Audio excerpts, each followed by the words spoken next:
Hi, welcome back guys. This is your sensei, back with another fanfiction.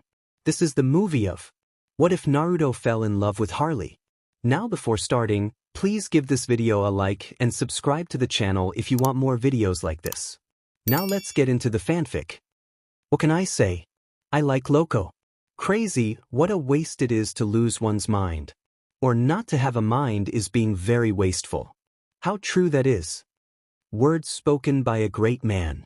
Untrue words. Lies, lurid and false. They say a mind is a terrible thing to lose. Let me ask you something, friend. What is a mind? A few cells forming your brain. Your soul. Do you even know? Do you really? For me, a mind is you. Yourself. That undeniable thing that makes you, different, unique, unlike the rest. That is very strong to lose, but it can be done under certain circumstances, certain conditions, certain times. A mind is a terrible thing to lose, they say. I disagree with that statement. I think a mind is a wonderful thing to lose. Think about it for a moment. What ties us down? Our mind. Our very self. From the moment we are born, morality is drilled into us. You cannot lie. You cannot steal. You cannot kill. You cannot give in to your base nature no matter how tempting it might seem.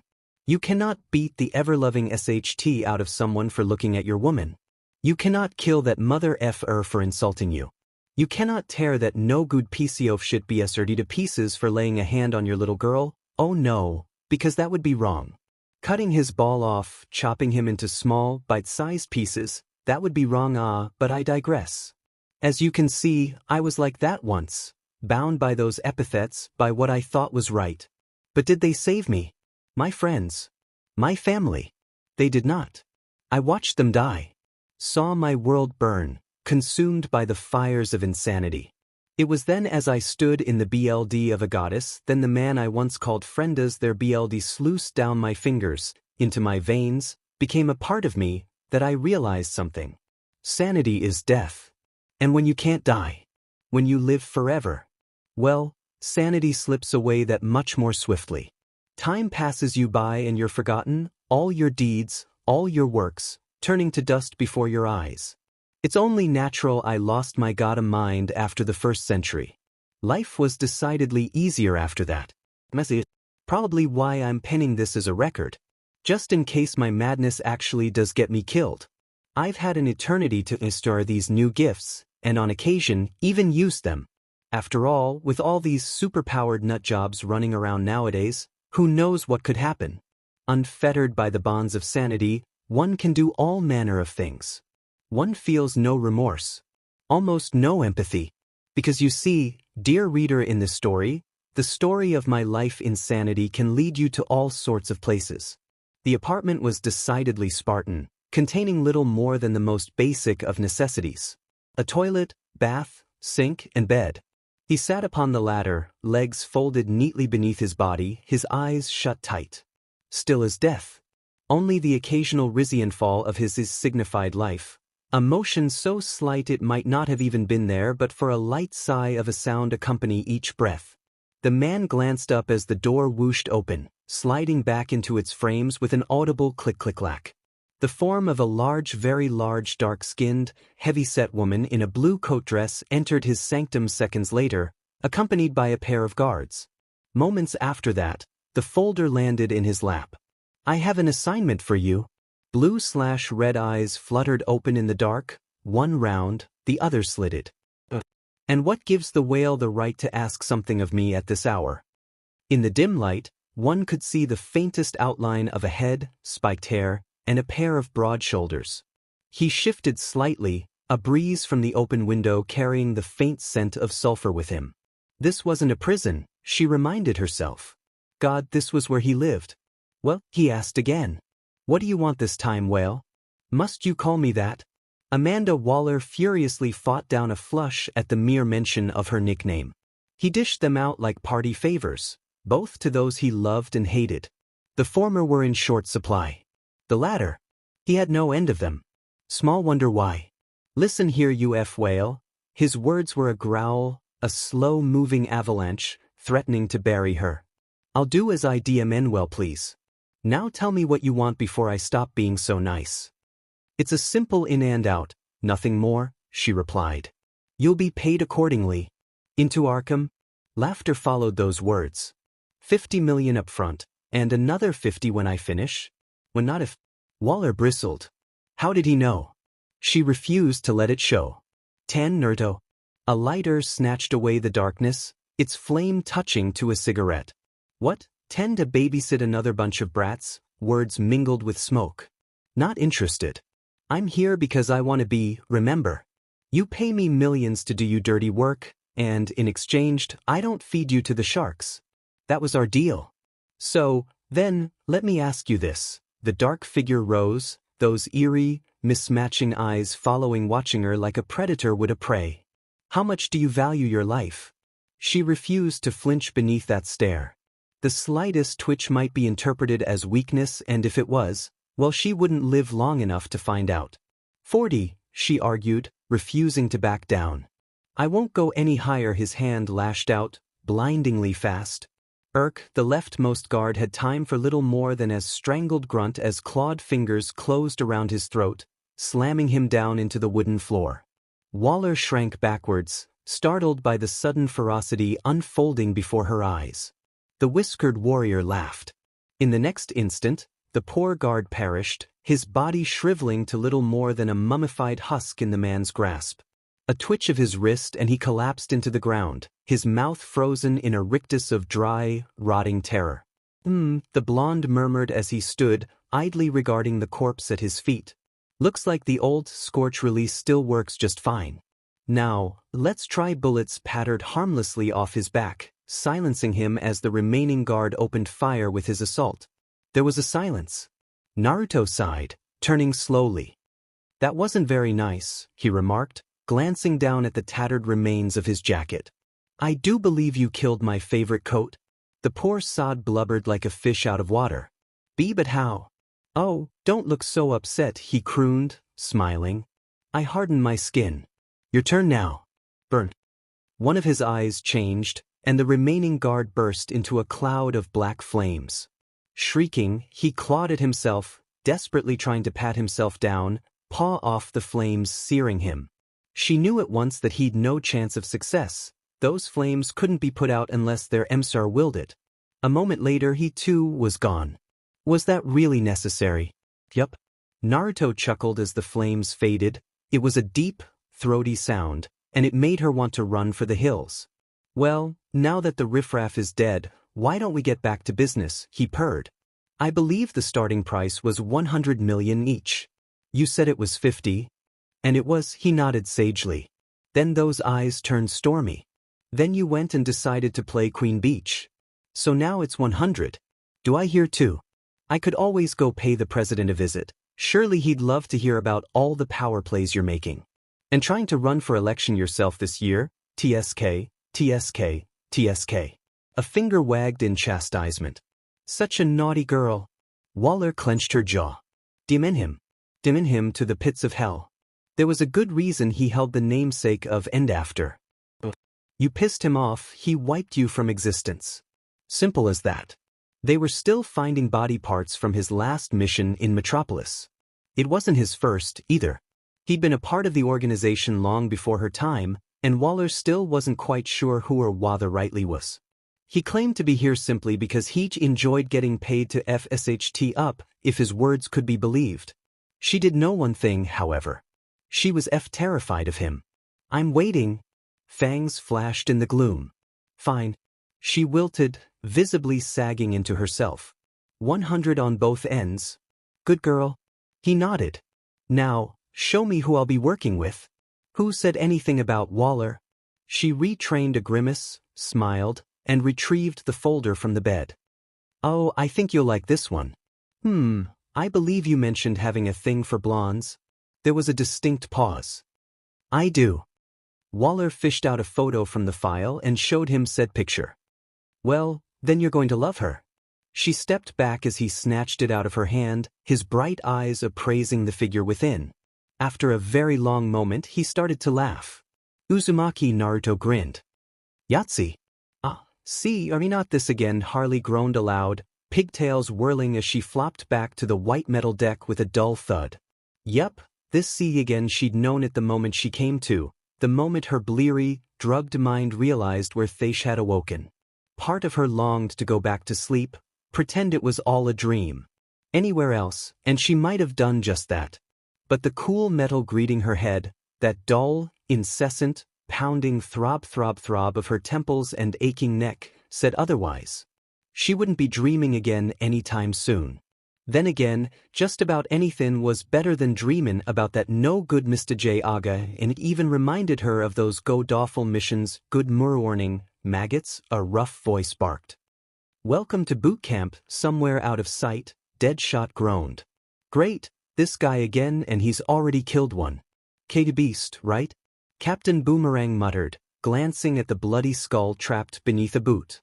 Poor blighter. Got him in his sleep. Never stood a chance. Wait, who? But when? Who died? And why did I miss it? Harley's body jerked upright instinctively, mind racing. Her eyes snapped towards the noise, widening slightly. Harsh, mismatching eyes stared back at her from a whiskered visage, framed by wild blonde bangs that looked as though they belonged on some sort of crazy alien creature, not a man. He wore a dapper black and gray trench coat over an equally outlandishly orange too. And there, on his back, Mother of God, was a massive sword that looked like it could easily chop Bane's head off and keep going. But it was that smile, not the big butcher knife, not even face, that drew Harley in. It was the smile. It captivated her. He was looking at them as though they were pieces of meat, and he, a hungry shark. And one of them had already fallen prey to him. With King Shark in the room, the irony wasn't lost on her. For those of you wondering who I am, name's Naruto. His boot made a wet shucking sound as he ripped it free from the crater that was now the Russian's skull, trailing BLD when he stomped down. That's all you need to know. As to why you're here, I'll cut straight to the chase. Welcome to Task Force X, blah blah blah, bombs in your necks, more blah blah blah, time off your sentences if you do this, so on, and so forth and more blah. He paused, taking a deep breath, a thumb hooking toward the next two individuals in question. Deadshot and Captain Kangaroo over there already know the drill. It's Captain Boomerang. Mate, yeah, whatever, they already know what's what. Bottom line is this, for the duration, you work for me. He finished, those bluered orbs sweeping across them. Problems? Not you, Black Spider, the end snapped at him. I'm not in the mood to play 20 questions. You help me, you live. You don't, you're dead. Anything else? Yeah. Killer Frost spoke up, extricating herself from a stunned shark. I got one. Who the F are you?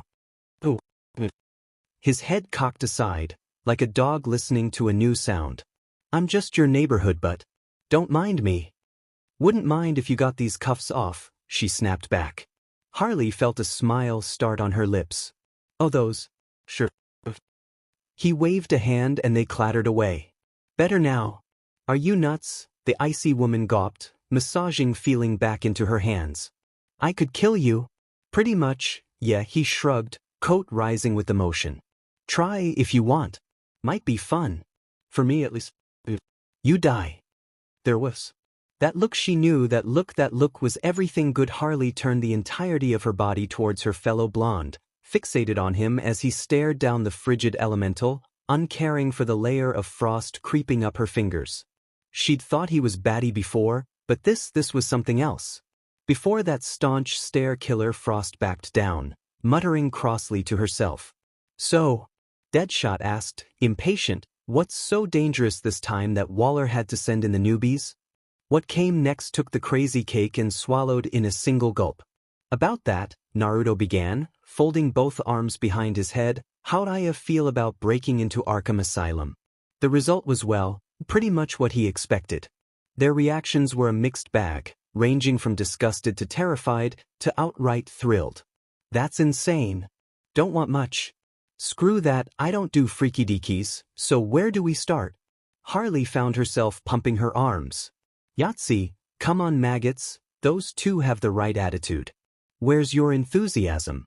Where's your sense of adventure?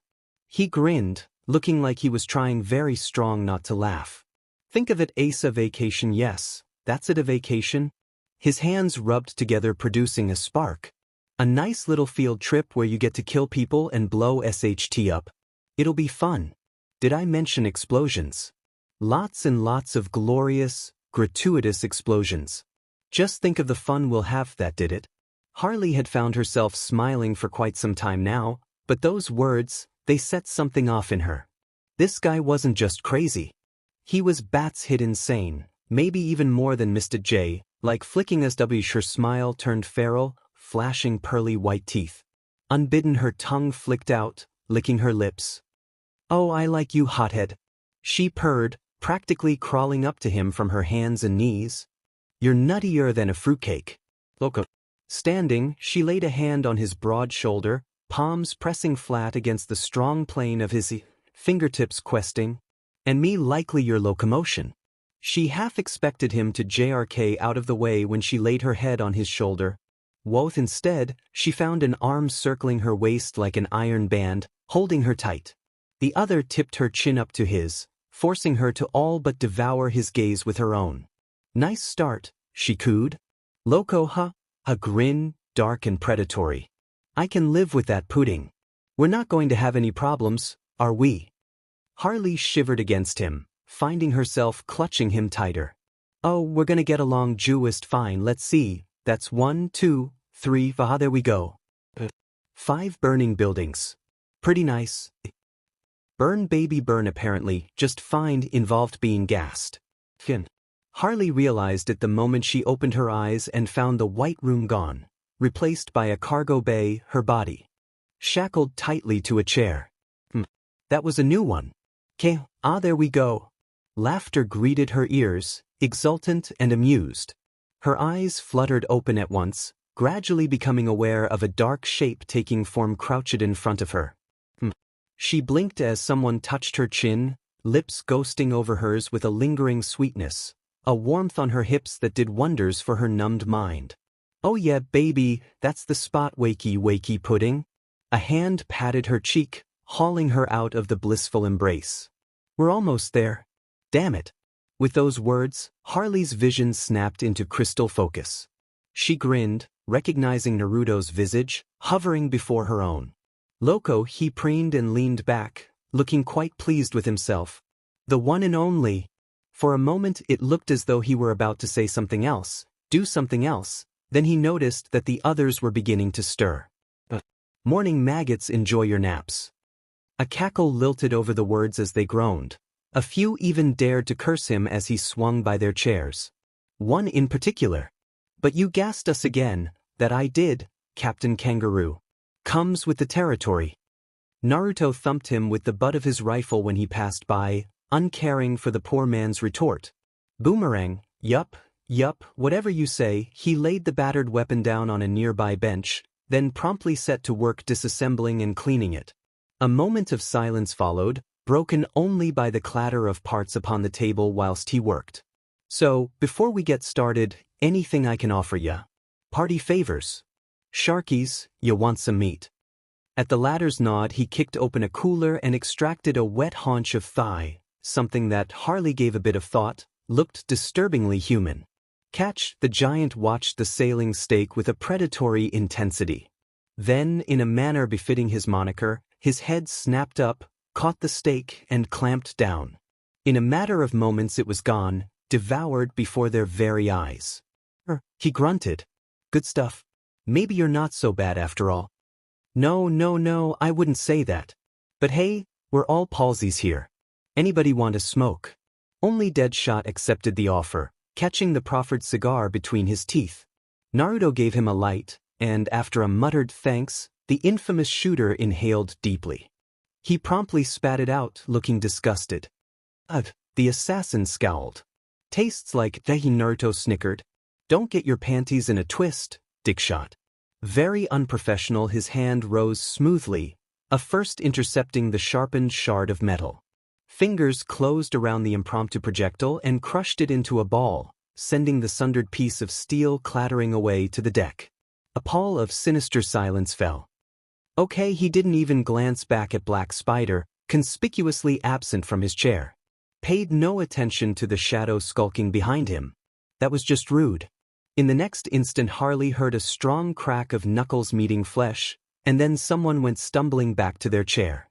By the time she caught a good look at the famed killer, he was already sporting an equally famous swollen eye, accompanied by a split lip.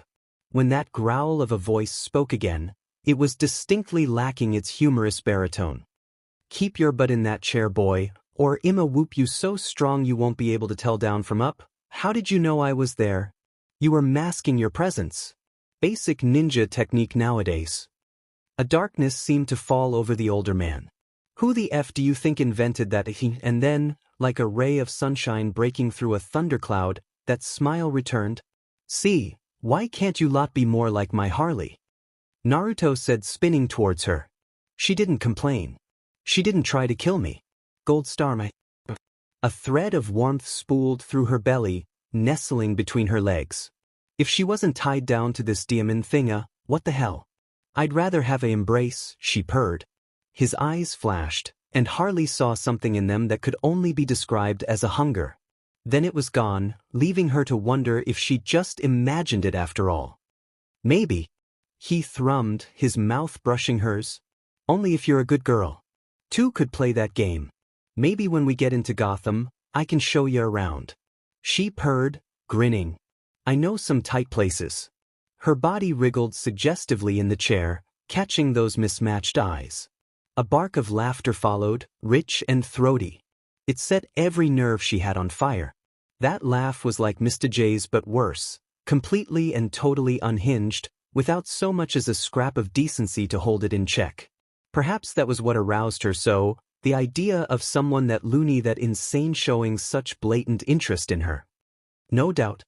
His teeth flashed out at her in that foxy smile, blue eyes dancing. "I might just take you up on that offer. Thing is though, I don't feel like waiting." "Wait, you what? Serious?" Her words died as he stepped in and leaned forward, his mouth closing over hers with a hunger that silenced all speech. Even shackled as she was, the clown queen found her breath taken away, snatched by the hulking figure towering over her. It was like being kissed by a firework. Explosive, and she was instantly addicted. Mr. J was never like that. Naruto might have a few bats in his belfry, but he was a surprisingly gentle kisser in spite of his own much-stated longing for her. His tongue licked at her lip questingly, and that was it. She was done. Finished. One-punch knockout. Home run. Touchdown. And many, many more colorful words existed in her vocabulary, but in that instant, as she felt his hands stroking her neck and shoulders, coaxing, not taking, her mind was too preoccupied to form the words. There was. On a hem, her mouth parted for him, head angling to deepen the embrace, and it stopped. She gawped at him for a moment, unbelieving of what he'd just done. That roguish smile told her he knew exactly what he was doing, and she wanted to slap him silly for it. Kissing was one thing, but to deliberately get her hot and bothered, that's not fair. Think of it as a promissory note. Naruto smiled, his fingers trailing her cheek. Captain Boomerang laughed at the sight. "Oi, Harl, mind heaving a chunk of that my way?" Blecked, she turned her head and spat. "You wish go shake your boomerwong at the shark guy," King Shark growled at the affront. "Do it and I'll bite if off," Frost snickered. "Well, can't blame a bloke for trying. I mean, who wouldn't want a piece of that?" Captain Boomerang shared a laugh as well, that is, until he saw the dead-eyed look Naruto was giving him. Harley froze. See it. She knew that look. She'd see it 1,000 times on Mr. J, but this was different. That blank expression was simultaneously possessive and furious all at once, and with a pang of surprise, she realized what had roughed his jammies. Boomer had hit on her. A seemingly harmless remark, but on another plane Deadshot swore. "Oh, F it. Why what?" The captain frowned at the blonde's seemingly expressionless visage, not at all aware of the sudden silence in the hold. "Something I said, mate?" The once warm temperature virtually plummeted at those words, dropping at least 20 degrees. Harley felt herself shiver anew, a tingle of old dread mixing with newfound excitement. Boomer. I really liked you to..." What? The poor Aussie was visibly starting to panic now. "What the hell's going on, Harl?" Beyond her sight, Naruto moved slowly and steadily. The light crump of his boots gliding across the metal floor as he circled towards the captain. Not a single movement was wasted. There was no rush, no hurry, not so much as a single wasted breath. When he finally reached him, when he finally spoke, his voice was so cold, so frigid, it gave even Killer Frost chills. "I'm sorry, did I say you could hit on my girl?" Sorry, I didn't think." "No, you didn't?" Whoa, hold on a minute ma." Whatever else he might have said ended as the blonde smoothly reached down, gripped him by the neck, and yanked. Boomer's head came free from his neck with a terrible ripping pop, BLD spattering across Naruto and the convicts as his fear-frozen visage was shorn free and subsequently tossed aside without so much as another word. Just like that, there was a silence.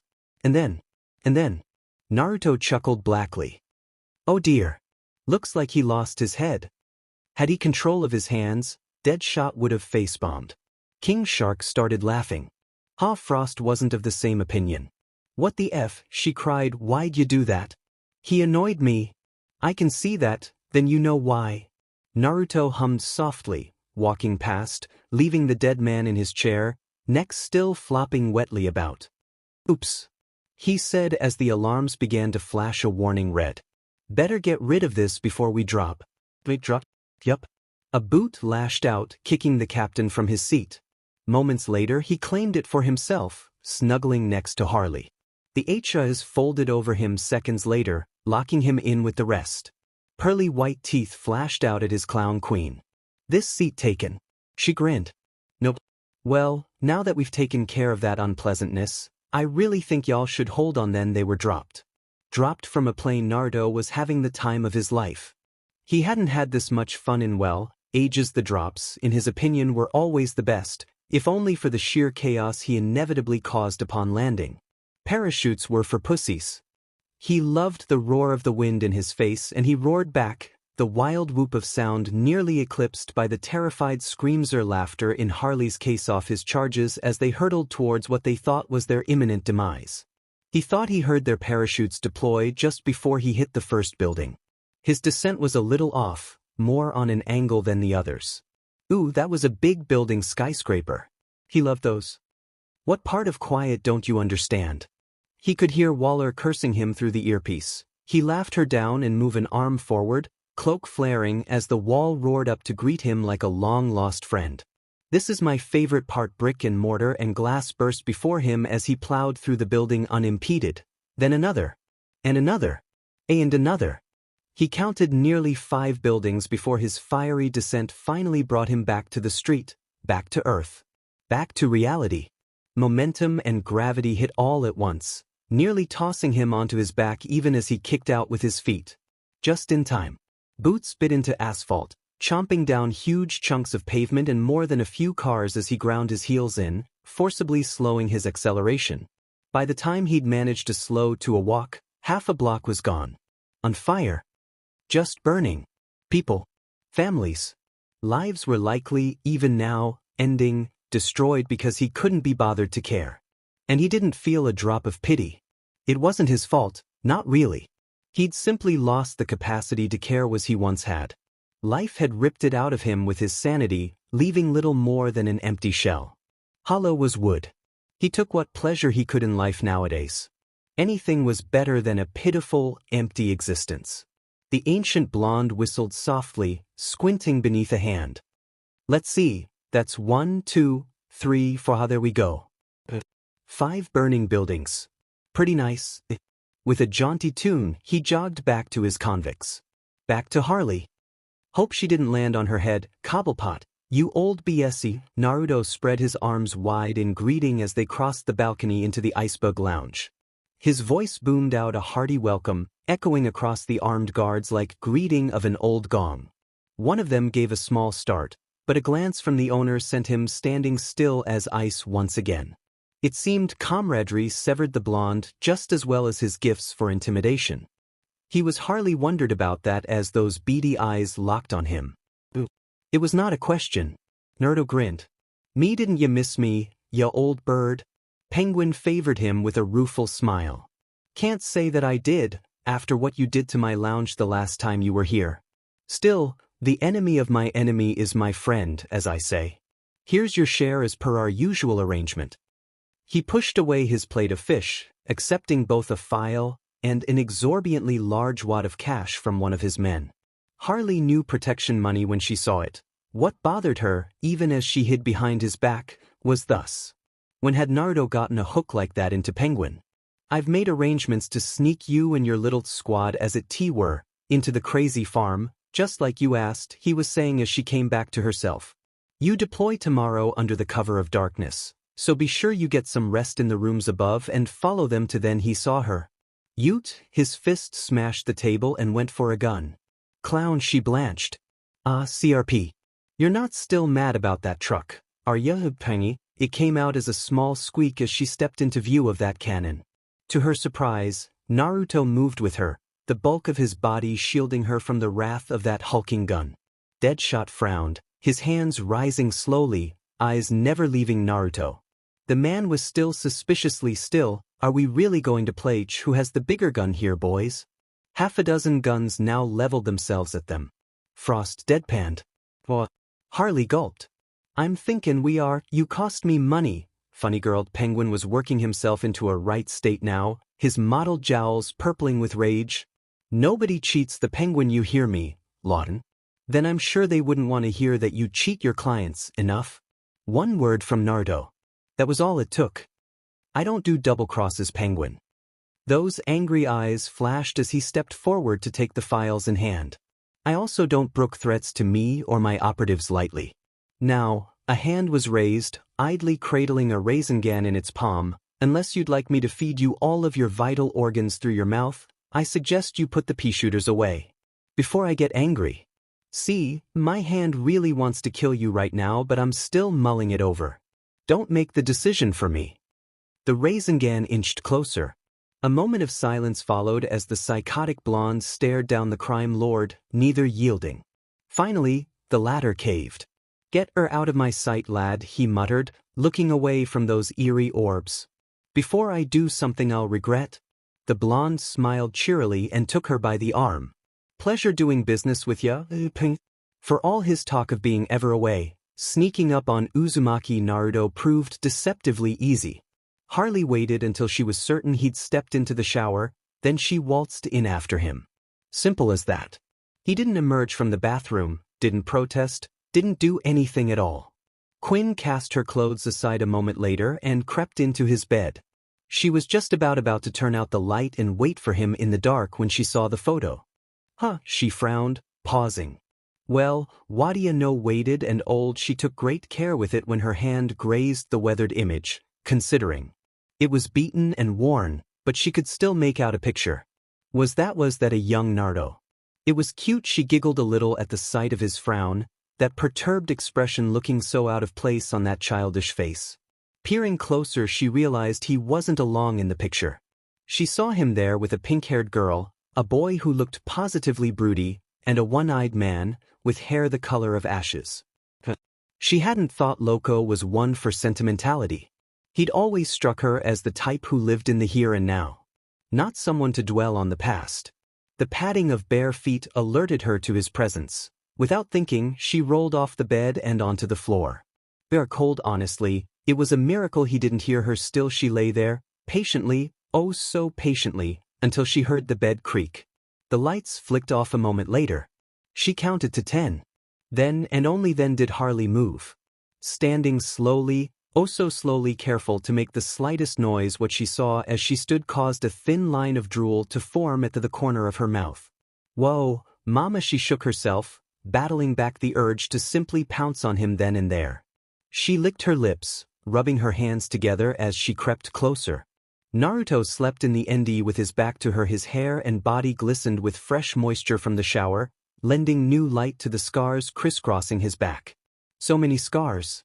Not quite enough to take away from his attractive features, yet more than enough to make her warm in places she didn't even know she had.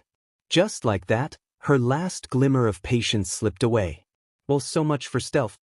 Banzai, with a war cry on her lips, the clown pounced on him, leaping atop the still's lumbering blonde.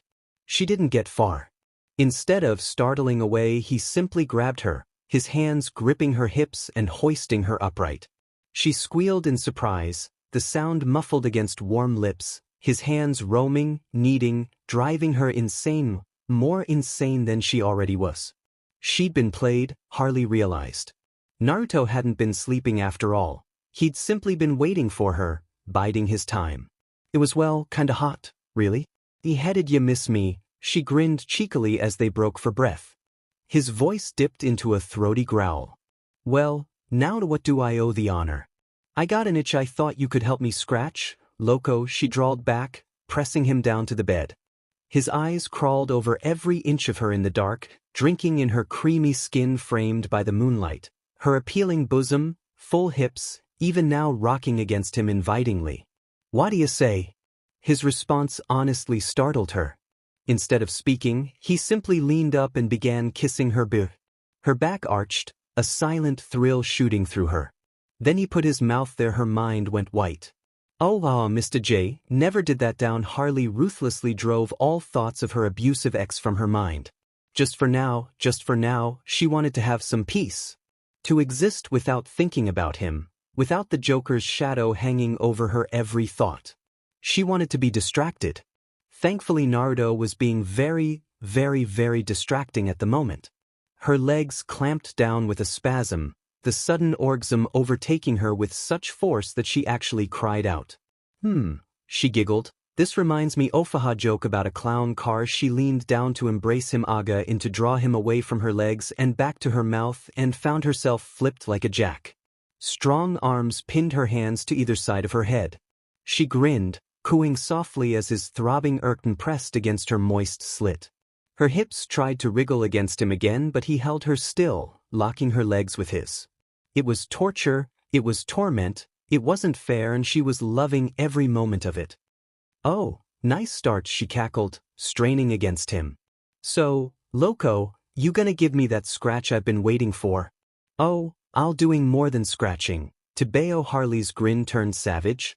"I'll say." Her legs locked around his waist and forced him inside. Together, they whipped off the bed, ravaging one another like mindless animals. Lamps crashed. Windows smashed. Ceilings and walls were shattered like so much glass. Harley didn't care. Naruto didn't care. They tumbled around the room in a wild tangle of arms and legs and mouths, and he, not caring what was in their way, taking advantage of any horizontal surface they could find. They explored every inch of each other that night and then some, learning every nook, cranny, and nuance of one another that had never been, knowing, kissing, grasping, kneading, thrusting, until the entire city of Gotham heard one rapturous, climaxed word. Yahtzee. Life is the flower for which love is the honey. Insanity is but the nectar. The webs we weave. Harley found she learned something new about Naruto nearly every day now. For instance, pillow talk with him was almost gentle by comparison to his usual persona. Lovedovey. Not what she expected from a man who'd ripped Boomer's bloody head off just for flirting with her. Indeed, by contrasts, her fellow blonde didn't kick her out once he'd taken her. Even after he'd had his way with her and she him and him her, over and over and over again, right? Where was she? Yes. The bed. Instead they lay there, sprawled out in a ruin that had once been a room, spooned against one another, tangled up in the bed sheets. In the actual bed somehow, someway, they'd made it back to the mattress before passing out. Now that the morning was finally here, they were simply too lazy or exhausted, in someone's casito rise. Which only made it all the more pleasant for Harley to wake and find that Naruto wasn't the sort to simply love and leave. Quite the opposite, actually. He was a cuddler. Tonight, they would be deploying to and quite possibly destroying Arkham, but all thoughts of the mission were currently the furthest thing from Harley's mind. Bliss. Yes, that was currently at the forefront of her mind, sweet, happy bliss as she lay in a tangled heap with Uzumaki Naruto. Savoring him as one arm held her tight, purring, as the other lazily traced the curve of her waist in slow, smooth circles, fingers pressing gently like tiny little pistons, kneading. "Yeah, there you go," she sighed, arching her back to provide better leverage. "That's the spot," loco, craning her boy backwards in a move that would make a contortionist proud and a gymnast green with envy. She gave her fellow blonde a long, sweet embrace that ended with a giggle and a resounding smack of her lips. "Moi, anybody ever tell you give one hell of a massage?" Pretty strong. Ooh, very hard. So speaking, she suggestively rubbed her rear against the already throbbing erection she felt building in his lap. On occasion, yes, he grunted, taking the hint and sliding into her, mouth dipping down to embrace her neck. Anybody ever tell you look better with your hair down? You wo be like it? Harley felt herself preen at those words even as she continued the up and down motion against him, a hand instinctively flicking back to the curtain of flaxen tresses, freed now from their usual twin tails to cascade down her back. Musta lost the on braids last night. Oh yes, there we go faster, all thoughts of her hair dissolved as the orgasm began to build within her. His slow, determined thrusts driving her towards the edge and threatening to cast her over entirely. I do like it. She'd never thought about it until now. Mr. J never said anything about her hair. Naruto was different. He worshipped her body like it was a temple, and she, a goddess. There was no rush this time, no agitation. He was studious in his movements, taking his time with her, administering to every inch of her body. In almost no time at all they collapsed and came together. Thankfully, this time without destroying the room even further than they already had. Oh God, if he kept this up, she was going to get preggers for sure. Not that she minded kids, she just didn't want to have them anytime soon. There it was now, the thought of crazy little blondes running by her feet, wreaking all sorts of havoc. His hand traced her leg as they lay together, lovingly laying kisses there. She giggled, enjoying the attention. Never figured you for a leggy guy. I'm a man who appreciates many things, he hummed into her shoulder. Ramen, the color orange, extraordinarily outlandish pranks, and you of course. Harley laughed again at that, her mind still pleasantly numb from their post-coital bliss. That does sound like something you'd say. A blink. What?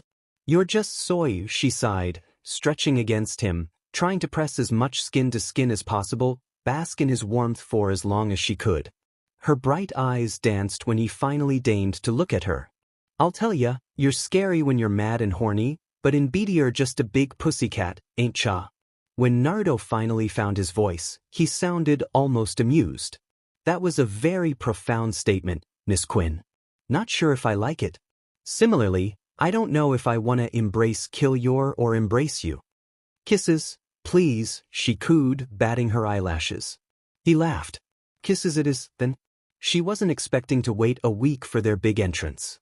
7 bloody days' way to leave a girl hanging instead of infiltrating the asylum that night as had been the plan. Naruto decided he had other plans. She'd never forget Waller's face when he told her to go beach herself somewhere in California while she waited for him to what he'd been paid to do. The sight of those dark jowls purpling in anger had been particularly satisfying, more so after he mentioned some jockstrap incident. Sometimes she had to remind herself that her beau was really a bit of an butt to those he didn't like. Apparently, that included trolling the ever-loving hell out of Batman. That also included mocking/tempting him with faux locations about this supposedly dirty bomb. Poor Batsy was tearing his cowl apart trying to find it, and Naruto knew it. He was also, to Harley's delight, very good when it came to leading caped crusaders on a wild goose chase. Priceless. Not much else was done during that time beyond those pranks. They simply spent most of those 7 days ordering room service at the Penguin's expense and screwing each other silly during their downtime. She was fairly certain Frosty and Shark had something going on too, but who knew? Crazy loved crazy after all. By contrast, Black Spider and Deadshot became increasingly restless as each day dragged itself on, but, seeing as they couldn't disobey Naruto's orders without getting their heads blown off, there was nothing they could do to defy him. Harley had her own misgivings, but she trusted Naruto enough to follow his lead. Which, unfortunately, led to her current predicament. Oh, take me down to the river, where the lilacs are bluge. Naruto whistled a merry tune to himself, waltzing right up to the doors of Arkham Asylum. He thought he looked quite spiffy in his stolen police uniform, even if the outfit was a bit constraining. Anyone who knew him would have recognized that tiny half-smile plucking at the corner of his mouth, the maddening glint in his eye that promised pain for anyone who stood in his way. He wasn't quite sure he liked the idea of infiltrating, it really wasn't all that fun. Oh, take me down to the river. A sufficiently cowed Harley Quinn stumbled on ahead of him, clad in the orange garb of an inmate. It fit her rather snugly, he thought. He'd enjoy ripping it off her tight little but Later, he reminded himself a bit ruefully, shaking his head to clear it. For now they had a job to do. Focus now, SEC later. Where the lilacs are blue, his lips brushed her ear as they neared the gate. You know, I really do have a thing for orange. Take me down to the river. Oh, she purred, her rear bumping against his groin. Could have sworn you said something about that down to the river. I'll hold you to that. His hand gave her but a tight squeeze, and she had to physically fight the urge to mash her mouth to his. They were well within sight of the guards now, so there was nothing she could do to get him back, much as she might want to. Bugger, that's where I'll love you. The door opened smoothly for them, the interlocking segments parting rigidly before them. Naruto kept the tune in his mind, willing himself to focus and not give in to aggression as he noticed the leering looks directed at his charge. Those were to expected, of course, but what surprised him was the violence of his reaction to the transparency of their thoughts. Honestly, being telepathic sucked sometimes. Such as now. Hugh is angry. He was really like it. He really didn't like it. Harley was his. No one else could have her. No one could look at her, think about her like that except him. Vainly, he tried to continue the song in his head, focus his mind elsewhere. Down to the river, a wolf whistle from the next guard cut that thought down like a tree. Naruto focused on him, this portly man behind the glass security booth, this fat slob munching on a hot dog. Disgust filled him. In the shinobi era, he would have been dead in an hour. Maybe less. But it was the words that truly roused his anger. Harley's venomous look certainly didn't help matters any. She looked like she wanted to reach through the glass and strangle the bee. Perhaps that could be arranged. Well, if it ain't our favorite buxom blondie. Silence fell. Naruto took a deep breath, trying and failing to find his focus. Stay calm. Nope. What? Well, so much for the script. What? The guard grunted, looking up from his meal. Naruto leaned forward, his head pressing against the glass. It would be so easy to shatter it. What? Oh, is that it? The portly man laughed nervously. It don't matter, most of the boys are looking forward to her coming back, if you know what I mean. Stop talking now. Naruto's fists clenched, aching for violence. I'm going to have to hurt you if you keep talking. Whatever you say, mister. Hardesses like you can go embrace my boot. Perhaps, if his internal organs hadn't just been ruptured by Naruto's foot, the guard would have found it ironic how a shoe traveling in supersonic speeds had collided with his midsection right as he'd said the word boot. But, of course he didn't, due to aforementioned ruptured internal organs and the now shattered glass piercing his abdomen. What the few emitting a faintly pathetic squeak, the poor sod folded up and dropped to the floor. Naruto landed, looking around at the other five, each of whom were looking at him with varying degrees of disbelief. He shrugged half-heartedly. Sorry about that, boys. I don't much like having my girl insulted by trash. Like ya. So would you kindly do me a favor and die? Shinra-tensei. Before anyone could protest, he made a negligent motion with his hand, rendering them so much paste upon the wall. Harley balked. Not at the bloody spatter, of course, she was used to that. It was the suddenness of the attack that startled. Wait. We're not sneaking in. She hissed. I thought that was the plan, loco. Naruto shot her a faintly bemused look. Not anymore. But Waller said my mission. Not Waller's. He hummed, shaking himself out of the police uniform. Much better. I hate uniforms. Still humming, he strode forward and the door didn't open. In fact, he walked right into it. Harley peered at the controls in the booth, flushing. I think you smashed the controls. I don't think I can open it. Naruto face-bombed mightily, his head slamming into the wall. You have failed me, brain. Well. Stand back a little. Up we go, weeped. Harley squeaked as he took hold of her hips and maneuvered her out of the way none too gently, stealing a swift embrace as he did so. Her set his skin on fire. Hands tangled in his hair, her body welding to his against the wall.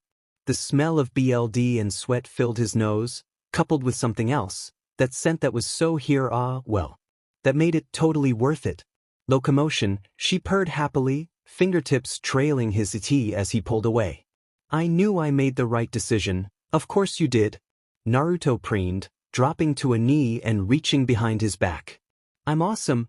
For a second, Harley's heart hammered until he'd pulled out a scroll.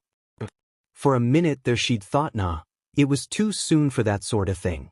Unsealing his arsenal from the storage scroll he always kept secreted on his person, she watched as Naruto selected his favorite weapon and approached the sealed door once more intently. The head cleaver was all well and good, but at this moment he needed something with penetrating power. Let's see. Smirking, he continued his swing. Before the deadly edge of the Kusanagi longsword, the sealed grate parted like butter. Grinning, Naruto stepped out into the wide area, grinning. Good evening, ladies and gentlemen, his voice boomed out into the holding cells, cracking like the devil's dubby. We are tonight's entertainment, Harley squealed as he tossed her a staff. How I love you. She didn't feel like squealing now. Harley, is it really? She shattered, came together, and shattered all over again, her world falling to 1,000 pieces the moment she heard that demon voice. The one that haunted her nightmares, tormented her dreams, plagued almost every waking moment. Her body refused to obey, to move another inch. She lost track of the dead guards at their feet, the BLD on her hands, the arm on her waist. She wanted to cry, weep, and shout all at once. No, she saw him, standing there behind the glass, utterly unfazed by the four walls of his prison, of his confinement.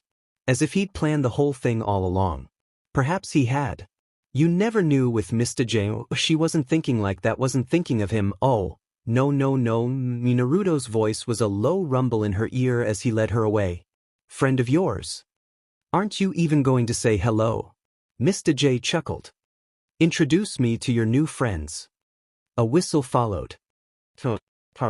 Harley, are you just going to stand there all day, or are you going to come over here? Her stomach did an angry flip, BLD rushing to her face as she marched away. She had to leave. Needed to leave before. What's your hurry, Harl? That. Kill him. I'm going to. Killer, Frost sighed, stepping out of the way. Shoulda known this would happen. I can tell you're still sore. Joker crooned, having finally gotten her attention. At least the bruises cleared up nicely. In a flash she'd snatched a gun off the floor, pulling it from a guard's corpse. I'll kill you. Almost before she knew it, the gun was in her hands, pressed up against the glass. She would kill him here and now. Tisk. Sorry, hun. Bulletproof. Joker called as she raised the handgun. Even better, Puddin, she never had a chance to fire. Thunk. In an impossible movement, Naruto twisted around, shoved her aside, ripped the head cleaver from his back, and threw that son of a beach. The massive weapon arced forward, tumbling end over end for what felt like a small eternity.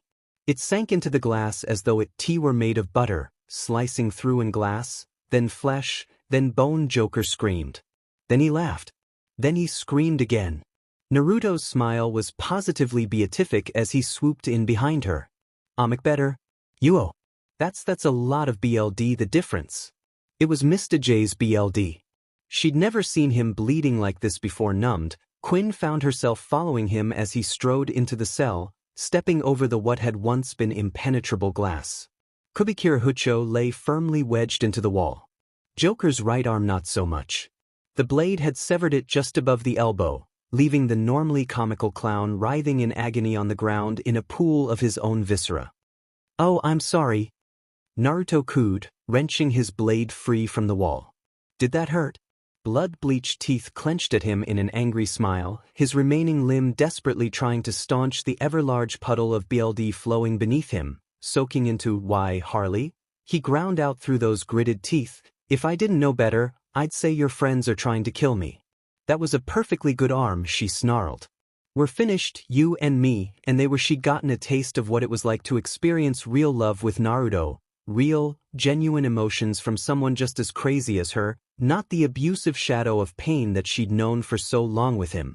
I got someone new now. Someone better. Was that jealousy she saw in those eyes? Anger. Good new guy. His voice was deadly soft. That's right, she sneered down at her former beau. You're not jealous, are ya? Her finger jerked over a shoulder, her painted face preening with pride as she indicated Naruto. That's him. Naruto growled. She's mine. Bah, I bet you buy your shirts secondhand too. Naruto, who had been in the process of turning away, suddenly went very still. What did you say? The Joker laughed wetly. I said she's used goods, you can have her, never could handle a little BLD in the bedroom. Harley felt her heart wrench. Somewhere inside her, that last little shred of loyalty shriveled and died.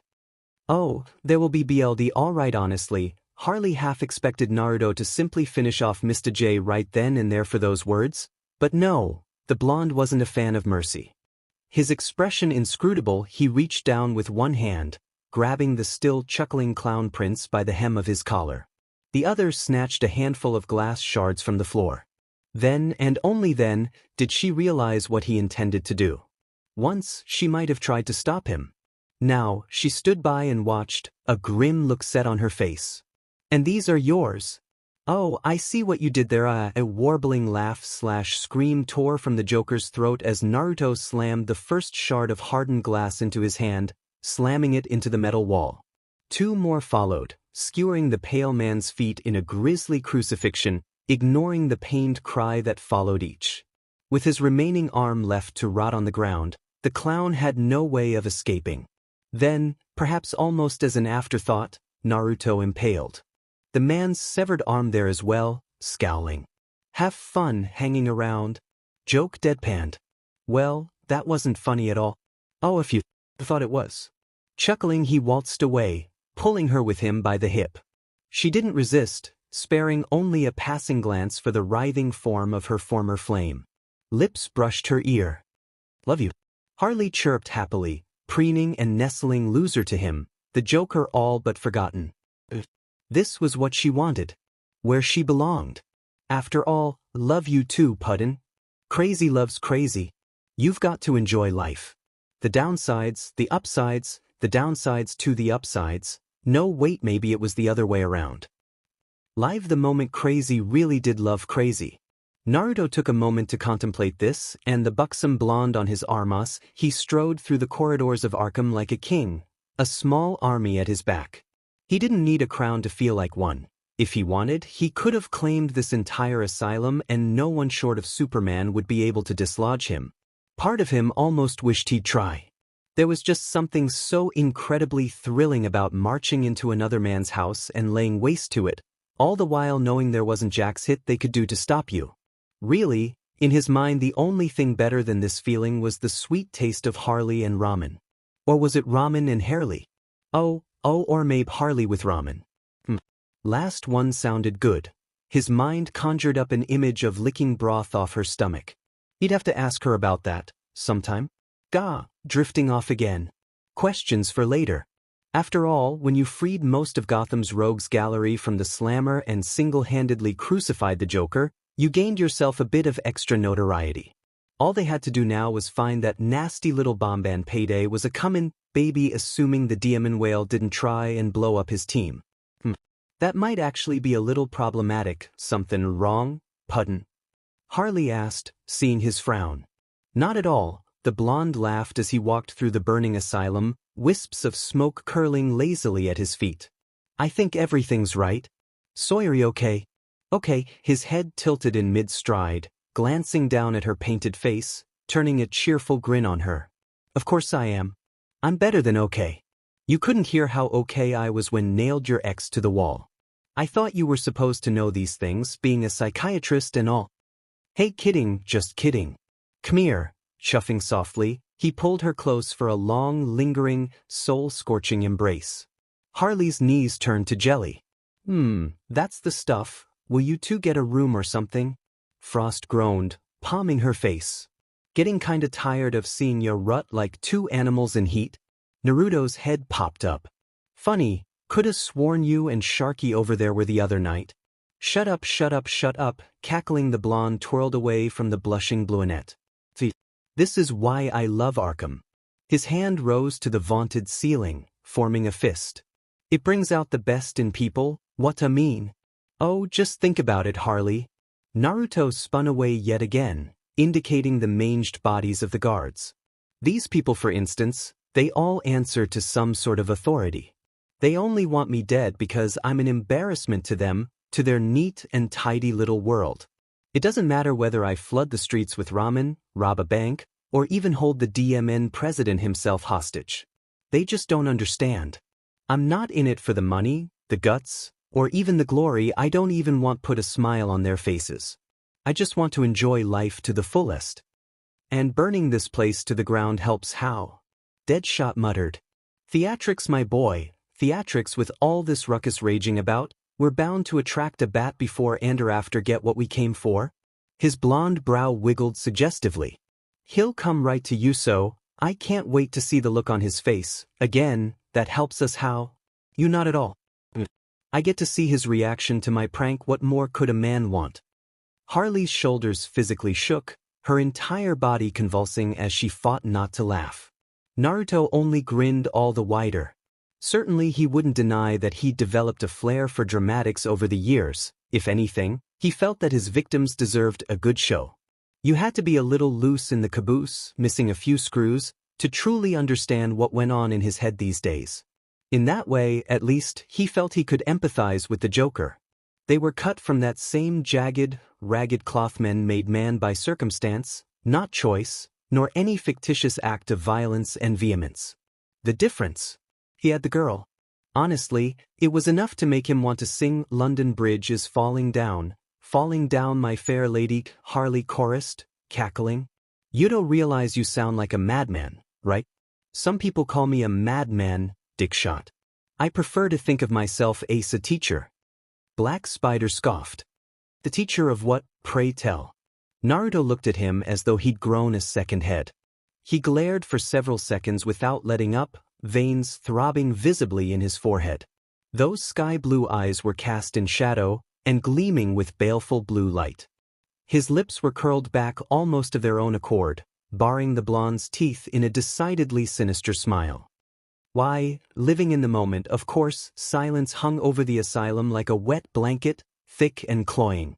Silence, broken only by the sound of dripping BLD Joker's BLD. He didn't know how long he'd been hanging here now, his arm laying at his feet as he slowly bled out. Well, now that was just rude, looking left, then right. Ow! Laughing softly, the clown prince ripped his good hand free with a supreme effort. It was like pulling teeth, slow, agonizing and crippling. New guy did good work. He'd have to carve out a piece of him and keep it as a trophy once he was done. As a reminder of that Harley stealing oaf, nowthat's not funny. Not funny at all. Next came his right leg, followed by the left. There was more pain, of course, but he knew pain. They were old friends in him. Nothing a few bandages and a lot of painkillers couldn't fix, of course. Walking was going to be a beach and a half now again. Nothing a bit of gauze and his trusty shoes couldn't solve. He'd have to wrap up his bad arm though. Maybe he could get it reattached. Perfectly good arm, he muttered crossly, glaring maliciously at the ruined limb. Ah, well, more where that one came from. Cackling madly, he walked into the ruins.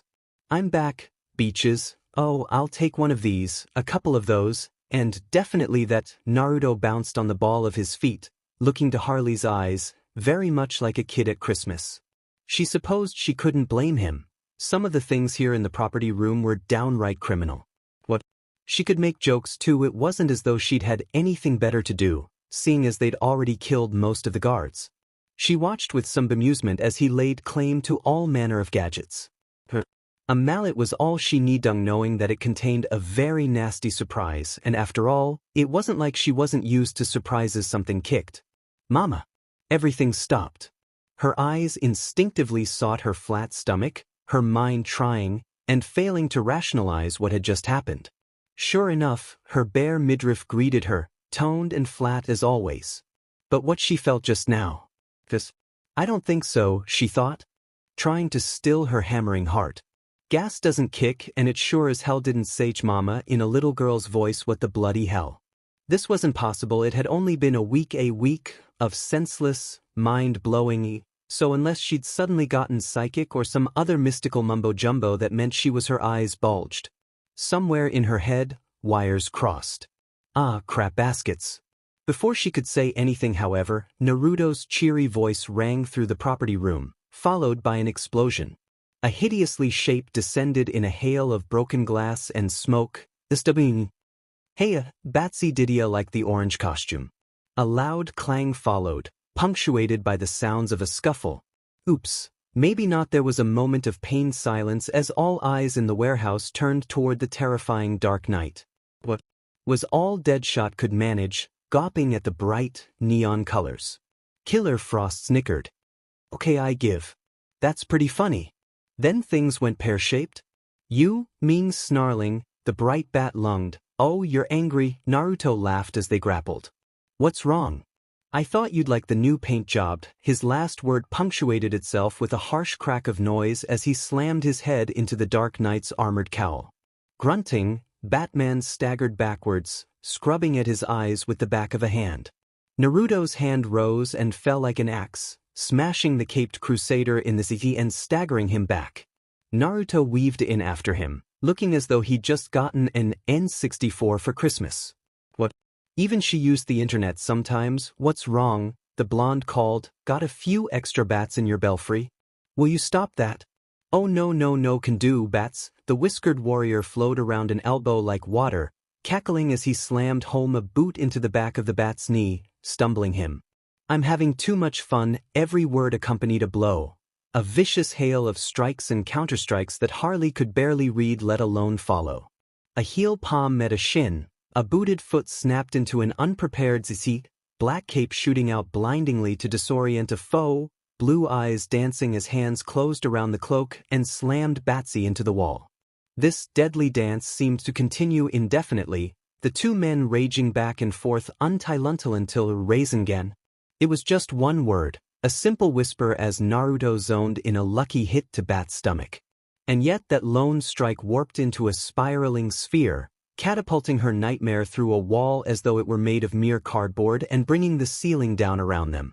She didn't see the rubble that buried Gotham's night until it was too late, the falling stones crashing down around him and burying him alive.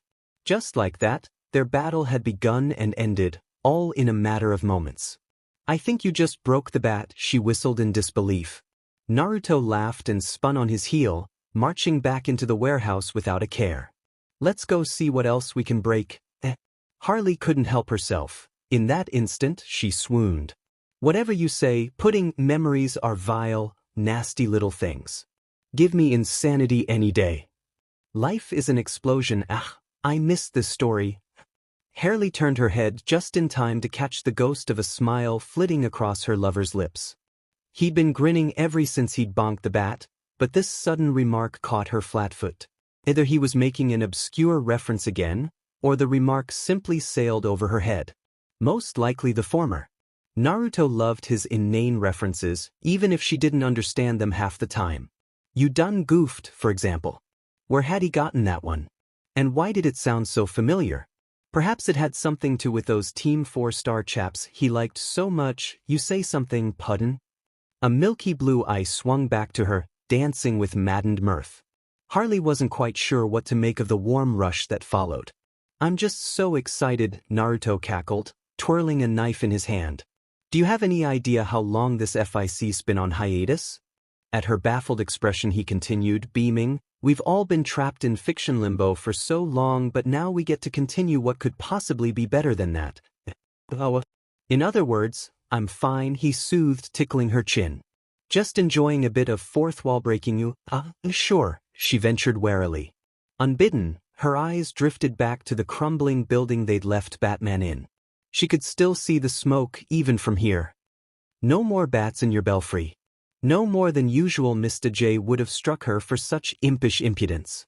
Naruto simply smiled and grabbed her by the waist, welding his hips to hers with the heat and intensity of 1,000 suns. Hey, Wadiamph, lips captured hers before she could finish, trapping the clown in a fierce embrace that made her core burn and her toes curl wickedly, a dark promise of something more. Hands wrapped around her, lifting her into the impromptu embrace until her feet dangled over the floor, holding her there until he'd had his fill, yet ready to release her at a moment's protest. Harley liked that. Her fellow blonde might be wild in every other aspect of life, but when it came to this, he was easy to understand. Simple. Uncomplicated. For the briefest instant, she experienced a sharp tingle in the back of her neck. Meanwhile, Amanda Waller frowned. For a moment there, just a moment, Harley's tracker had seemed to flicker on screen. Hadn't it? Deadshot and the others remained perfectly in line, which only baffled her. Had she been staring at this diamond screen too long, again? Her hand twitched, but an overpowering thought overrode the compulsion and bade her be silent. Yes, she had to be seeing things. It couldn't have been Naruto, meddling in her affairs again. After all, what possible reason would he have for betraying her? He promised not to kill her, and in return, she supplied him with death-defying missions as well as the funsto feed his adrenaline fix. Yes, it must have been her imagination, poor thing. She didn't even realize how subtle the blonde's genjutsu and his hold on her was. Wow. That was definitely something. By the time Harley finally came down from her rousing emotional high, she realized she was still being held. Perhaps cradled was a better word. Naruto held her as though she were a piece of fine china and he feared to break her. As if the slightest movement on his part would shatter her so utterly that she'd never recover. What he said next nearly did just that. "We're going to make appealing babies together," he beamed up at her, still holding her aloft. Harley colored to the very depths of her being. Exactly what I said. And with that bastard, that sweet, sick, lovable, insufferable bastard lowered her to the ground, tipped his cap, and went right back to walking. Much to her consternation, see, the others had seen that, hadn't they? The little buggers. A few muffled groans and gags told her all that she needed to know on that front. Face burning, she hurried after the affable blonde and tugged at his armored arm. Why'd you stop? Gotta leave something for the finale. He patted her cheek in a motion so swift she nearly missed it. The journey is the destination, as they say. And breaking the fourth wall only goes so far. Still, the open affection had her purring happily, until another question surfaced. What was that he'd said about breaking walls? The former psychologist offered a slow blink, her bright blue eyes gliding back to the relatively undamaged expanse of Asylum they just left behind. Walls included. Thus perplexed, she turned her attention back to Heech Pudding, only to find he was still wearing that strange, foxy smile. "But you didn't break a wall back there, did ya?" she asked. Naruto laughed sharply, not the wild, shrill cackle of a certain deranged clown, but one of genuine amusement. "It's not about breaking the wall, it's about doing the unexpected. That's it." He stopped with such force that Harley slammed into his back. Before she even had time to apologize, he was spinning, shaking her fiercely. "Harley, Harley, Harley," Naruto cried, delighted. "You've given me the most wonderful idea, the perfect prank." "What idea's that?" she squeaked out between each shake. "Well, first I'll have to take that bomb the Joker hid in your hammer," Harley absolutely hissed, her skin going chalk white beneath her makeup. "Wait, what do you mean bomb?" Her lover didn't give her an answer. Instead, he snatched her hammer, hissed her fiercely, and darted away, arrowing out the door with agility that would have put a certain scarlet speedster to shame. He was going to kill them slowly. Yes, the Joker decided he was going to kill them with great care. Naruto, Harley, or perhaps Naruto then Harley. He was going to take his time, peel the flesh from their bodies bit by bit. Gently, carefully, so as not to put them out of their misery. That wouldn't do. It needed to be savored. On second thought, he decided he'd start with that new boy she seemed so keen on after all, make her watch as he took him apart piece by painful piece. Once she'd seen him go, once she'd cried and begged for mercy, then he'd start in on her. It was all Harley's fault, after all. She said she was done with him, finished on cold turkey. She'd gone and left him, gotten new friends, and new man, the little minx. She'd said such cruel things to him, and then that insipid little boy toy of hers had the nerve, the gall to skewer him to the wall. He'd crucified him, left him for dead, and the little beach laughed at him. How dare she? The very thought of her betrayal, and what a betrayal it was so stinging that it nearly made him stop smiling. But he had plans, oh yes. Appealing, wonderful, nasty plans, and those plans weren't the kind to be stopped by something as minor as a missing arm or a few holes in his body.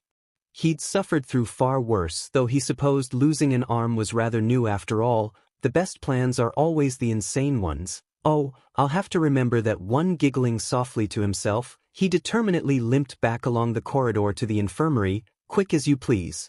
At least, as quickly as his injuries would allow.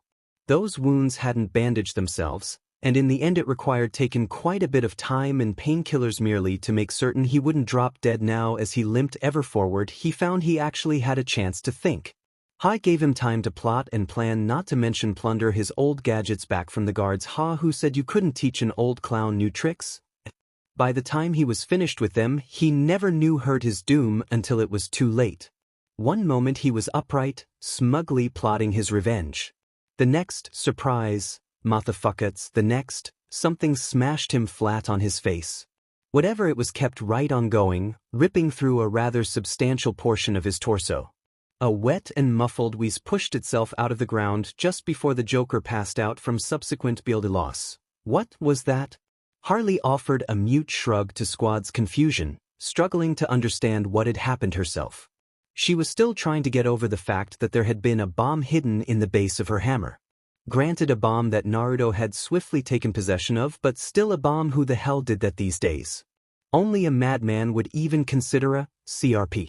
She could think of just the man mad enough to attempt such a feat, and the thought gave her chills, nasty, vile chills. Mystidio, her mind clamped down like a pit bull, refusing to relinquish the word. She wouldn't call him that anymore. That lunatic had tried to blow her up and he would have gotten away with it, too. With that nasty realization, she felt the last of ember of loyalty gutter out in her heart. I swear to God, if I see him again, hello. Clown Deadshot growled, irritated. Are you listening? I'm asking why he ran off. Harley spun and stuck out her tongue, scoffing. Would you rather he killed you like Boomerang? The assassin paled, but before he could answer, a streak of black and orange smashed through the wall, causing all present to jump. A loud, triumphant shout seemed to shake the room. Honey, I'm home. Harley suppressed a giggle in spite of herself. Within moments Naruto returned, arms laden with what looked like a body. Harley blinked, struggling to recognize the black, dust-clad form draped over lover's shoulders, as well as the thick ring of keys wrapped on and into his belt. Harley stared at them, puzzled, perhaps equally so by the absence of the hammer he'd swiped and the purported bomb within. What possible purpose would he have for taking that, unless in the hell, is that Killer Frost went white as her hair as the dust cleared, revealing the identity of the blonde's captive. For indeed, the corpse that Naruto carried was no corpse at all, but a body. One they knew rather well at that. If the cape didn't give him away, the cowl and bloodied bat symbol on his chest certainly did. Naruto threw him down on the ground, and the caped crusader didn't make so much as a sound. Batman was out cold. Why'd you bring him? Black Spider snarled. Why so concerned? Naruto blinked beguilingly, and for a fleeting moment, Harley thought she saw something in that gaze. I have my reasons. Reasons, the killer deadpanned. Reasons. And you have all those keys because... Deadshot frowned. Also reasons. Their host declared happily. Couldn't unlock doors without them. But the bomb is somewhere far, far away from here, came the ready reply. It's all part of the plan, folks. When will you see that? Our new friends understood that right away. Friends? Killer Shark croaked. A distant clamor was all the answer they needed. Great. Deadshot groused. More crazies. You say something, Dickshot? Naruto hummed dangerously. Listen you, once this is over, yeah, bullet in my eye, blah blah blah. Harley barely heard their argument, her attention still fixed firmly on the broken body of the bat. Something was wrong. She couldn't quite put her finger on it, but whatever it was, this strange sense of doubt all but nagged at her. Hesitantly, she nudged Batman's body with a boot, half expecting him to lunge up and grab her by the throat any minute, now. Here was her boogeyman. Her nightmare, her terror, one of the few people beyond those in the immediate vicinity that genuinely frightened her. Are you sure he's out cold? Frost scoffed. Your boyfriend dropped a damn roof on his head, he'd better be. Maybe we should check, just to make sure. You know, under the mask. Naruto turned away from Deadshot, considering. What do you mean, nah? I already know who's under that cowl. In the corner of his eye, Black Spider stiffened. Of course I clink. They didn't see the flashbangs until they clattered to the floor at their boots. It hadn't come from the prone body at their feet. Harley swore at the imposter. Black Spider, indeed, well, F me into the sound. That followed wasn't quite an explosion, but neither was it an implosion. All the light and sound it seemed to vanish from the hall as though it had been sucked from the room. In that brief instant of confusion, the bat ceased the charade and lunged, sweeping his captor's legs, then barreling into Naruto. Arg, the blonde wheeled away and clutched at his face, hissing like a cornered snake. Batman bristled and leaped after him, fist swing. Now was his chance. He had him off guard. He had to press the advantage. A hand snapped up into his face, clawed fingers raking across his armored cowl and into his right eye. For a single, blinding instant, all he knew was pain. The deadly digits had spared the orb, but only just. BLD stained his vision like a dark red curtain, nearly forcing him to a knee. Clever BSTRD, a voice drifted through the crimson haze. When the hell did you have time to SWH with Spider? Oh wait, don't tell me. It was during our fight, wasn't it? Had to be. Bruce started forward. That was when he saw it. Naruto whistled softly, playing with the detonator. Batsy, my boy, one wrong move and Gotham gets a nasty case of indigestion. A gloved finger hovered menacingly over the scarlet button, a single press of which would detonate the very bomb he'd been working so strong to find. How he'd gotten a hold of it, much less smuggled it into Gotham, was beyond him.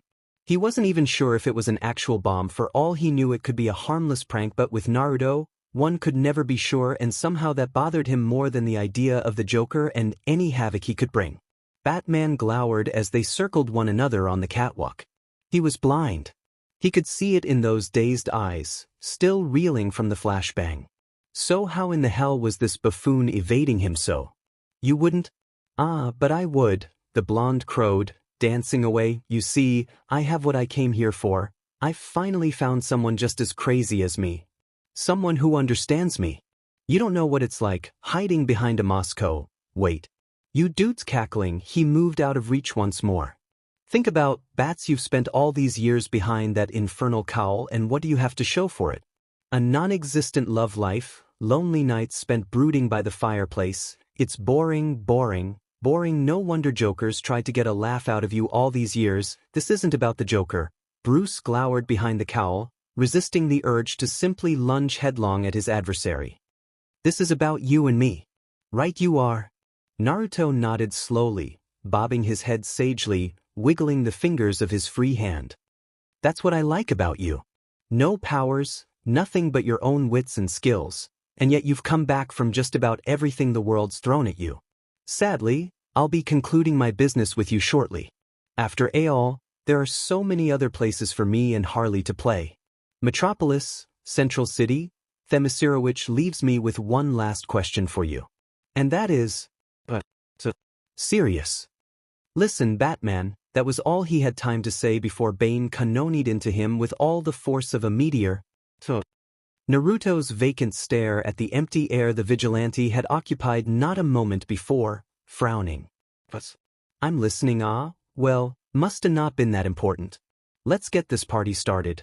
Don't. Too late, came the merry grin. As an old friend once said, then he pressed the button. Life is, and explosion bang. He actually did it. Surprise? Burn this city, Puddin. Yes, Harley. Did you just nuke Gotham? Well, that depends. Define nuke. As in explode, boom, you know what I mean. Naruto tilted his head from side to side, considering her statement as one would a rotten fruit gone past its expiration date. In the distance, a towering mushroom cloud blossomed on the horizon, rising over the city of Gotham with sound and aplomb. Even from here she could hear the sirens, feel the hot breeze washing over her like an angry tide of crimson. For his part, her lover showed little concern for the city he'd just laid waste to, if not destroyed outright. Might have destroyed, the blonde reminded herself with ruthless determination. After all, the blonde had proven be nothing if not unpredictable in the past. This could easily be yet another prank of some sort, an elaborate ruse concocted to distract from his true objective. That might be the case, right? That, abruptly, he answered her question, turning and marching away from the rooftop. Don't worry. It's not a nuke. I swapped it out for something better. It's going to be glorious, come on, what are you waiting for, Harley? There's work to be done. SWing himself off a low-hanging railing, he leaped the short distance to the ground. Landing in a pointed crouch below her, he paused just long enough to get his bearings. No sooner did he have them than he immediately rose and set out toward his next destination, leaving her behind. Harley jumped, suddenly finding herself struggling to keep pace with him. Hey, wait for me! Clambering off the roof as quickly as her less-thanable body would allow, the scrambled after the whiskered warrior, quick as you please. He slowed just a hair for her and she used the opportunity to hasten to his side, careful to avoid the chaos raging around the two of them. Easier said than done, especially when one considered Naruto had released every single prisoner from their cells. Under any other circumstances she might have found it incredibly funny, but now, the raging riots and fires around them seemed sad somehow. Arkham had descended into anarchy. Everywhere she looked she could see chaos raging around them in a maelstrom of activity. Fights broke out as the guards tried and failed to fight off the escaping convicts. Their sole saving was that said inmates were so intent on escaping the facility that they didn't bother to linger and torment them as they otherwise might have. Unfortunately, that didn't make it any less dangerous for them. Watch it, alligator ahoy! A strong arm reeled her into his he as Killer Croc nearly trampled her underfoot. For his part, the massive Saurian paid them absolutely no heed and stormed past, intent on some unknown objective. Heart hammering in her, she risked a furtive glance up at her savior and received a pat on the head for her troubles. In the same instant the others shot out like a vicious piston, braining another prisoner who'd crept up behind them with less than honorable intentions. She craned her head at the stain. Oh dear. Had that been Scarecrow? Well, he wouldn't be scaring anyone without a headpiece. That was messy. Thanks for the save. Welcome, her fellow blonde beamed. Now up we go. I want to see my handiwork. Her face burned as he swept an arm under her legs. What are you doing? Before she could think to protest the sudden intimacy any further, Naruto scooped her up in his arms and leaped. Hence her scream. Wind roared in Harley's ears, keening impossibly loud. Despite her better half shrieking otherwise, she made the mistake of looking down. Big mistake that. The distant sight of the asylum below had her burying her head in Naruto's teeth. Frantic, she grabbed at him, her hands curling around the collar of his jacket. Distantly she realized they must have landed likely in Gotham, but even then she couldn't think. Fear compelled her to hold her breath, but rather than the searing, lung-melting radiation she had expected, she tasted only clean air. Pervaded by ash perhaps, but air nonetheless. Slowly, reluctantly, she dared to open her eyes. That wasn't ash. No, it almost looked like noodles. That was impossible. Yet the longer she looked, she more certain she became. Naruto's shout stirred her from her reverie. Brilliant, it actually worked. It was raining, but nor ash, nor fire, nor brimstone. Not even water. But noodles. Great, copious amounts of ramen and broth spilled from the sky as though spilled from a giant bowl. One that showed no sign of running empty anytime soon, judging by the steady deluge. Such phenomena should have been impossible, of course. No amount of moisture or condensation could possibly account for food falling from the sky, even if you were an almighty immortal with godlike weight. She was getting ahead of herself, wasn't she? You mean that bomb was a dud? But the mushroom cloud and the fire, oh that. Scoffing, the blonde waved her remark aside with a laugh. Improvisation. The same formulate isn't any fun. Death gets boring after a while. I like to switch things up every now and again, you know. He paused, waiting for the words to sink. So I thought to myself, let's do something different. Laughing, he spread his arms wide, as though to embrace what he no doubt considered the heavenly rain with both arms. Something chaotic? What? A prank, she posited.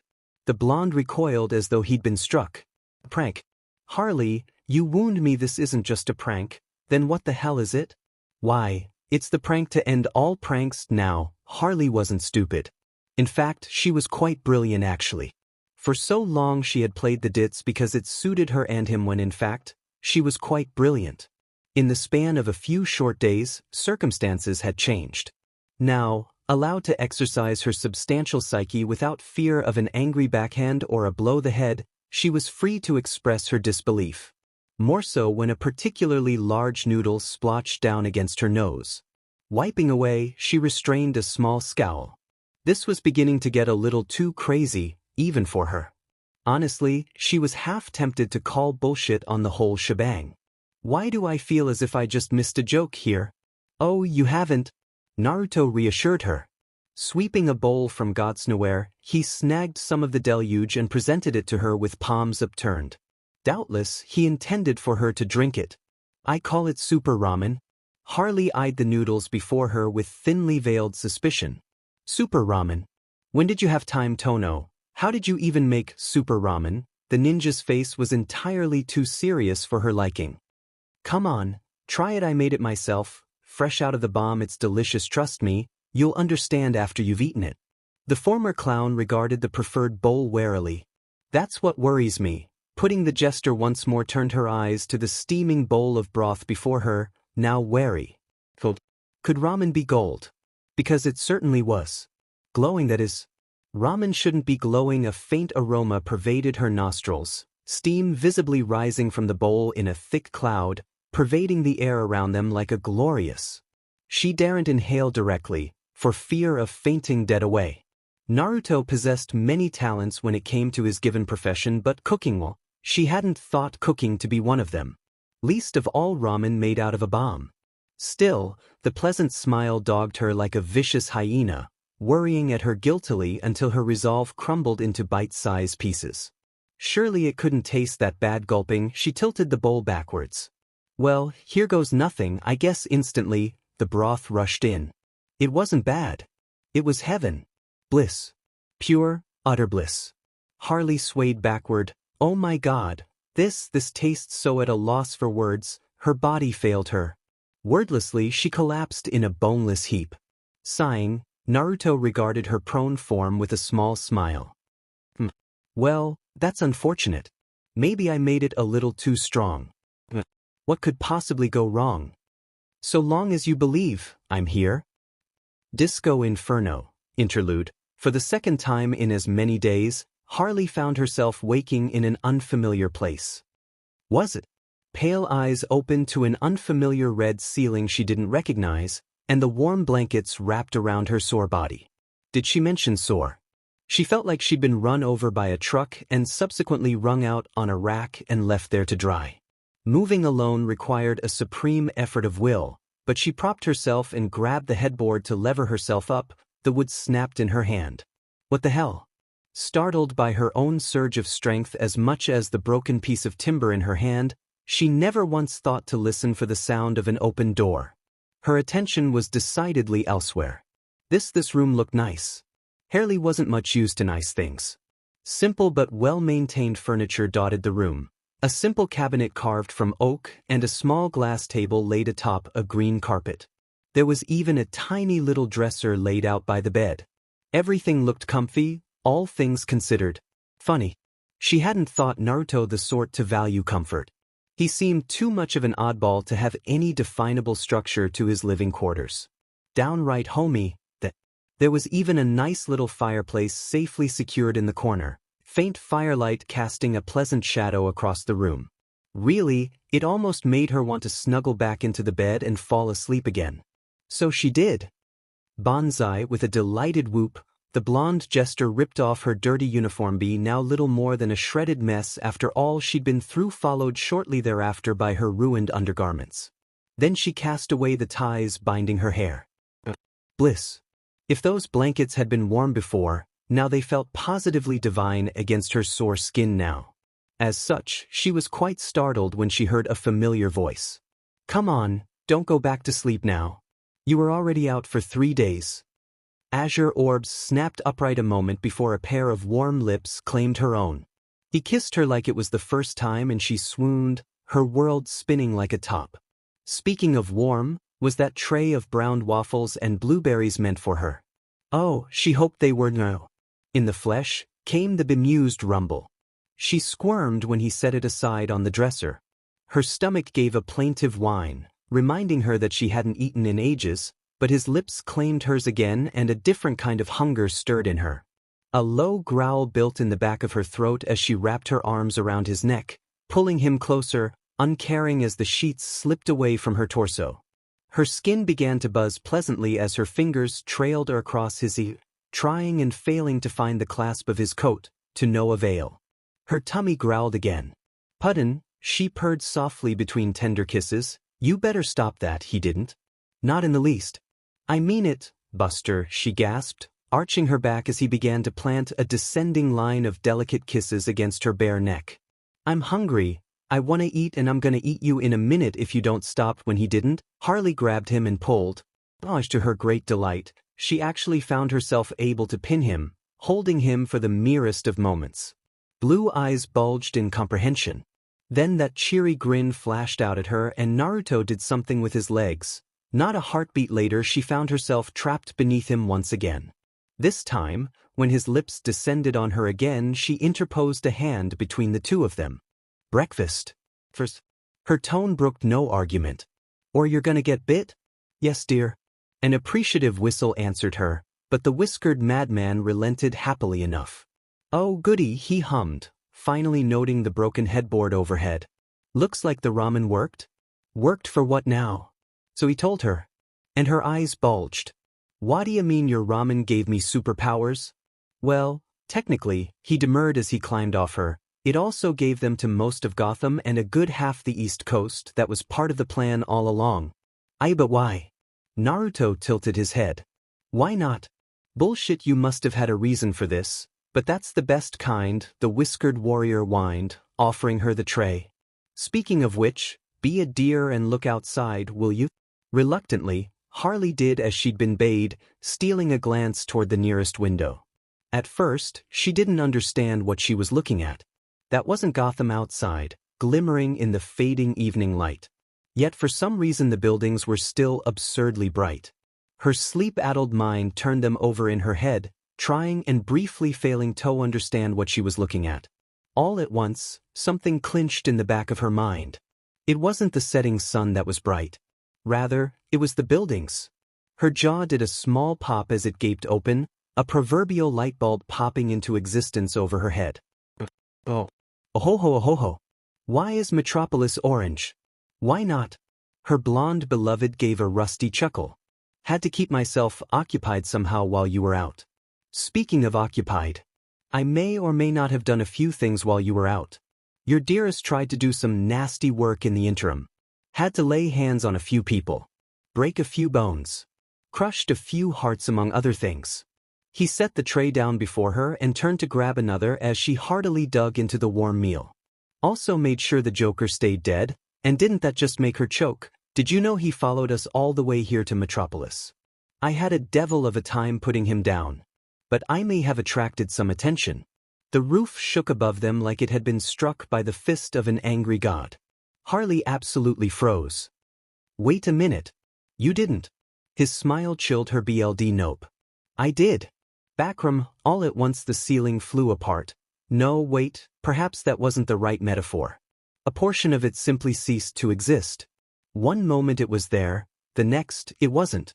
A scouring blast of heat scoured a quick and clean man-shaped hole through which a Redan blue-caped crusader dropped like a falling meteor. Harley squeaked, not out of any real sense of modesty for herself, she didn't give a damn, but rather, out of fear. She knew a hero when she saw them, and this was perhaps the most recognizable one of all. She didn't have to ask who it was. The blazing S on his CT was a dead giveaway in any case. "And here is," Naruto beamed. "The man of the hour come to thank me, have ya?" The fact that he was actively clapping only made it all the more surreal. Superman felt a muscle jump in his jaw. By all accounts, a part of him was grateful that the Joker was gone. Who knew what that madman had been planning? Lois was safe thanks in part to his timely intervention. In that regard alone, he owed the blonde more than he cared to admit. And all without breaking his most solemn vow. The young man hadn't hesitated to move his hand through the clown's ear. Indeed, he'd seemed almost happy to finally put him down for good if that beatific smile was any real indication. Yet, on the other hand, after all he'd done, no. He had a duty. "I'm here to take you in." He hadn't meant the words literally, but of course, the blonde seized on the opening with vicious glee. A blonde brow rose. But we're already inside. Well, that settled it. He was arguing with a madman. You're insane. Am I? Propping one foot against the bench, Naruto cocked his head aside. I think I'm delightfully sane. Consider this. He held up a finger, causing the man of steel to blink. I get to have mind-blowing SEC every day, and I get paid to kill people I don't like. I also just saved your future wife and her unborn child. If that's not a win-win situation, then I don't know what is. But you aren't here for that, are ya? You've got those silly little morals of yours. They're not going to let you walk away from this, are they? He wasn't. You need to be put behind bars. Drifting closer, he extended a hand. Come quietly and you won't be hurt. Instead, the whiskered warrior shook his head and offered him a small smile. Don't feel like it? In the words of an old friend, the blonde crooked 4 fingers forward. Come at me, bro. I'll knock your spandex-clad butt right into the stratosphere. So, get over here. That was all Clark heard before clenched knuckles barreled into his chin. The next he knew, he was hurtling through the clouds to the sound of wild laughter. Any son or daughter of those are swell, they'll probably be mad as a hatter. What if they're adopted? Same thing. Naruto. Finale. A cloud of crimson petals shot across the yard, vaulted a wall, and raced up to the roof. Ruby, a woman's voice, chased after it. Get down from there right now. Nope, said Cloud, resolved itself into the shape of a grinning girl clad in a crimson dress. Striking silver eyes danced in the full moonlight, and rich dark red-black hair lofted around her face in a perfect halo. Credit where it was due, the little one didn't dilly-dally. She alighted upon the slanting tiles for all of a moment, then she was off again, tearing through the night with careless ease. Her boots hit another roof, then she was off again, bounding away with supernatural grace. In a matter of moments, she'd outrun her mother entirely, leaving her in the dust. Heh, a smile touched her pale face as she zed up at the clear moon. I wouldn't say what you would about its nightlife, but Gotham really was appealing in the evening. Up here the air was clear, no noisy civilians to bother her, no irritating heroes or villain, or even sometimes she wondered why she didn't look like Mama and Papa. It was a silly thought, one that nagged her at night. Running helped to clear her head. They'd found her as an infant and raised her as their own. A little sister was already well on the way. Young would be a good name for her. She kinda liked the sound of that. It felt right, you know. Mom and Dad might not be the best when it came to names, but Gotch's strong arms caught her in mid-leap and reeled her in like a fish. In short order, she found herself dragged into a higgy smelling faintly of ramen and They would know, she whined and thrashed as a rough hand rubbed her head. Not the hair, I just brushed it, and you scared your mother half to death, a low voice drawled in her ear. So we're even. Don't be doing that again ya. If you want a race, just ask me or terrorize the Flash. Ruby burrowed her head into his or nah, it's fine, his forehead kissed hers. Just don't do it again. I forgive ya. A shadow fell over them both. But I haven't. Ruby had all of an instant to balk before questing fingers fell upon her stomach, ripped her from Naruto's grasp and dug in with vengeance. A little yelp tore out of the 5-year-old as she thrashed and squirmed, to no avail. She was well and truly caught. Not that she made any real effort to escape, mind you. Any attempt she might have given was stymied the moment her mother rat her. Ack mommy, no, a high lilting giggle burst out of her as she flailed her legs. Mercy, mercy. Harley showed her only a little, nuzzling her cheek with a laugh. Cheeky brat. She pulled her in close and Ruby felt her smile against the back of her head as she squeezed tight. I'm already fit to pop with this kid. Why did you have to go running in the middle of the night? Ruby winced. I was bored. Blue eyes flashed. Is that so? Tell you what, Naruto flicked her forehead, drawing a growl from her. Tomorrow we'll have a playdate with Lois and Superman. I'm sure their son would love to meet you.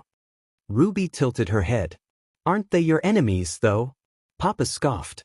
Not if they know what's good for them. Just like that, her fear vanished. Yet her parents both hugged her and she preened only a little at their affection. Again, they might not be hers by BLD, but again, what did that matter? They had raised her, taken care of her. If she'd had a life before this, she didn't know it. Life was simpler that way. Ruby liked simple. Simple was good. Sometimes she wondered if she was meant for more than this. Maybe she was. Maybe she wasn't. She had no way of truly knowing who her real family was, and she had made her peace with that. Mama loved Papa. And they both loved her. When her little sister Yang came along, Ruby would love her in turn. Really, it went without saying. Of course she would. Crazy loves crazy after all. What can I say? I like Loco. Crazy.